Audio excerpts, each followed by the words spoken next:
अगला वर्णन आया है श्री महाकालेश्वर बाबा का। दूषण नाम के राक्षस का संहार करने के लिए भगवान शंकर प्रकट हुए और काल बनकर प्रकटे तो दूषण नाम के राक्षस का संहार किया महाकालेश्वर।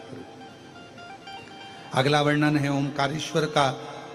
विंध्य नामक पर्वत के तप करने पर भगवान शिव ने दर्शन दिया। फिर वर्णन आया है केदारनाथ का। केदारेश्वर बाबा का नर नारायण ने दर्शन किए हैं भगवान शिव के केदारेश्वर के रूप। भीमाशंकर कुंभकर्ण का बेटा भीम जिसने चारों तरफ उपद्रव मचाया था तो शिव ने उसका संहार किया तो भगवान शिव का नाम भीमाशंकर हुआ। मनु शत्रुपा ने भगवान शिव का दर्शन किया तो भगवान काशी विश्वनाथ के रूप में विराजमान हुए। अगला वर्णन है श्री त्र्यंबकेश्वर बाबा का। गौतम बाबा पर गौ हत्या का दोष लग जाता है। दोष लगाने वाला कोई दूसरा नहीं, अपने ही होते हैं, अपने ही होते। कोई दूसरा कभी आप पर उंगली नहीं उठाएगा। उंगली उठाने वाले कुछ अपने ही होते हैं, जिनको आपसे ईर्ष्या भरी होती है, आपसे नफरत होती है, जो आपके तरक्की की सीढ़ी पर चढ़ता हुआ नहीं देख सकते, जो आपका सामना नहीं कर सकते, जो आपको कंपटीशन में हरा नहीं सकते, वो निंदा करना प्रारंभ कर देते हैं, अपशब्द कहना प्रारंभ कर देते हैं, आड़ा टेढ़ा कहना प्रारंभ कर देते हैं। और शिव कथा कहती है निंदा मत करो, सामना करो। निंदा मत करो, बराबरी करो। निंदा मत करो, अपशब्द मत कहो, थोड़ा सामना कर कर आगे बढ़ने का प्रयास। निंदा कर कर किसी को गिरा कर आप आगे नहीं बढ़ सकते, आप बहुत नीचे गिर जाते हो, बहुत नीचे। कोई सोचता है निंदा कर दी इसके लिए हमने आड़ा टेढ़ा कह दिया, ये बहुत नीचा गिर गया होगा। नहीं, जिसकी निंदा करी जाती है वो कभी नहीं गिरता, वो उन्नति की सीढ़ी पर चढ़ता है। पर जो निंदा करता है वो गिरता ही चले जाता है, वो कभी ऊपर नहीं चढ़ पाता, और नीचे गिरेगा। चार लोगों में और नीचे गिरेगा। अरे इसका तो काम ही है, रोज निंदा करता है, रोज अपशब्द कहता है, इसने तो पीछा पकड़ के रखा है 24 घंटे सीवर वाला महाराज की बस बुराई करना है, निंदा करना है, कुबरेश्वर धाम की बुराई करना है, निंदा करना है। वो दुनिया की निगाह में नीचे गिरता चले जाता है, क्योंकि उसके पास कोई काम ही नहीं है। 24 घंटे फेसबुक पर बैठा है, लिखने बैठा है, बस 24 घंटे एक ही काम है, सीवर वाला महाराज ये कर दिया, कुबरेश्वर धाम ऐसा हो गया, इसने ऐसा। 24 घंटे उसको केवल निंदा करना है। तो दुनिया को भी मालूम है कि ये इसके पास कोई काम नहीं है, इसके माँ बाप ने इसको फालतू ही पैदा करा है। भगवान ने भी देखा था, फिर ही बैठा है, पटक दो जमीन पे, तो नीचे पटक दिया। उसको एक ही काम दिया कि झुंझुना पकड़ के रख मोबाइल और दिन भर आड़ा टेढ़ा लिखता रहे और फालतू का काम करता रहे और बुराइयां ढूंढता। उसको परमात्मा ने छोड़ा ही। निंदा मत करो, बराबरी करो, आगे बढ़ो। किसी ने एक फैक्ट्री खोली है, बराबरी करो, 2 फैक्ट्री खोलो। क्यों उसकी निंदा कर रहे हो, क्यों उसके लिए आड़ा टेढ़ा कर? किसी ने दुकान खोली, व्यापार चालू करा, उसको करने दो, तुम्हें अच्छा लग रहा है तुम और आगे बढ़ो। तुम 4 दुकान खोलो, 4 व्यापार करो। कोई 1 नौकरी कर रहा है तो 4 नौकरी कर, आगे बढ़ो। पर सामना नहीं कर पाता, निंदा कर कर, उसको बुराई कर कर नीचे गिराने का प्रयास कर। और ऊंच निवास नीच करतूती, देख न सकई पराई विभूति। त्र्यंबकेश्वर बाबा की कथा कहती है गौतम बाबा पर गौ हत्या का दोष लगाने वाले कोई दूसरे नहीं थे। उन्हीं के नजदीक में रहने वाले, उनके पास में रहने वालों ने गणेश जी को गाय बनाया और गणेश जी महाराज गाय बनकर उनके आश्रम में प्राण छोड़ देते हैं और बाकी के सब लोगों ने ऊपर इंजाम लगा दिया कि तुम्हारे आश्रम में गौ हत्या हो गई।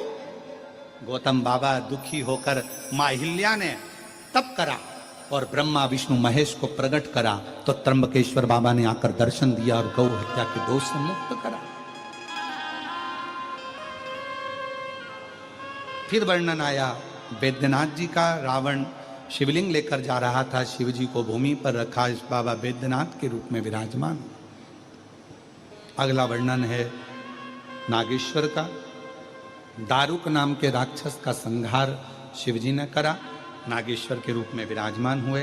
फिर वर्णन आया है रामेश्वरम का। भगवान राम जी ने लंका पर चढ़ाई करने जा रहे हैं, एक शिव भक्त के दरवाजे पर जा रहे हैं तो शिव की आराधना करी, स्थापना करी रामेश्वरम की, फिर आगे बढ़े। फिर वर्णन आया है कृष्णेश्वर का, सुधर्म नाम के ब्राह्मण की पत्नी घूष्मा के बेटे को सुदेहा ने मार दिया था। घूष्मा के बेटे को भगवान शंकर ने जीवित करा तो शिव जी का नाम कृष्णेश्वर महादेव हो गया। ऐसे 12 ज्योतिर्लिंग का प्रसंग भगवान देवादिदेव महादेव ईश्वर और गोरा बनकर श्रवण कर रहे हैं। तुमरुका जी कथा कर रहे हैं, चंचुला देवी उसको श्रवण करती है। चंचुला का पति प्रेत योनि से मुक्त होता है, देव योनि को प्राप्त होता है।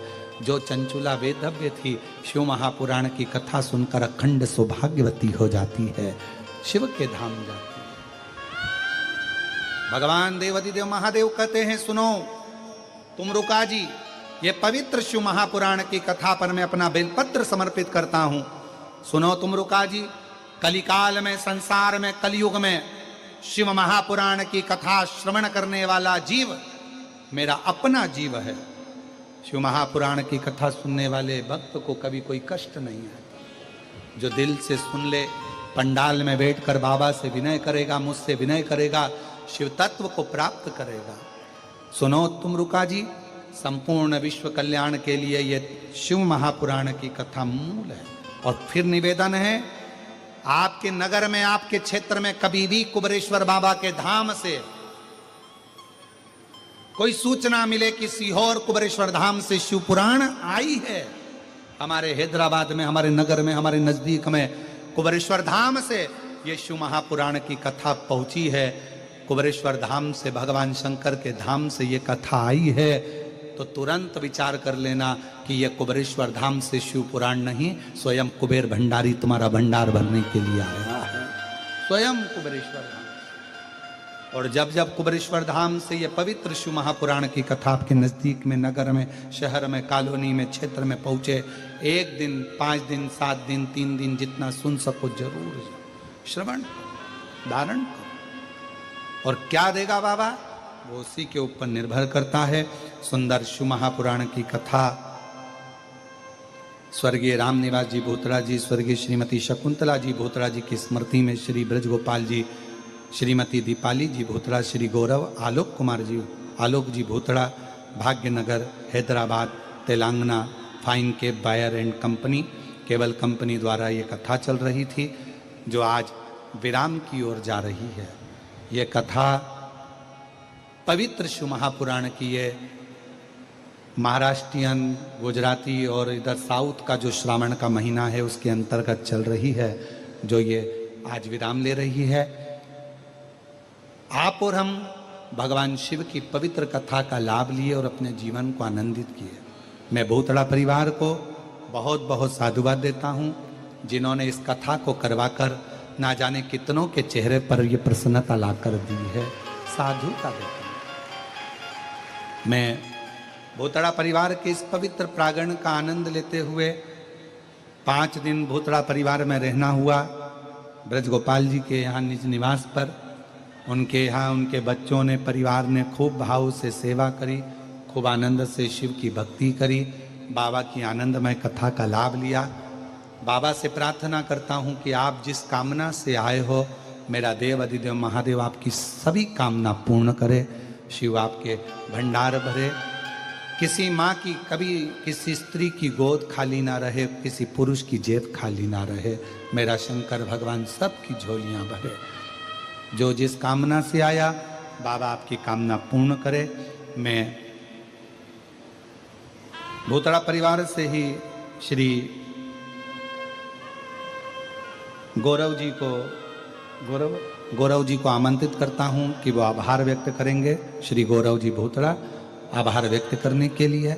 और उसके बाद फिर आप सबसे निवेदन है, आरती होने के बाद बाबा को प्रणाम कर कर, भूमि को नमन कर कर, अपने दिल, यहाँ बैठा है नवयुवक वर्ग, यहाँ बैठा हुआ शिव कथा को सुनने के लिए, शंकर को अपने भीतर उतारना है। शिव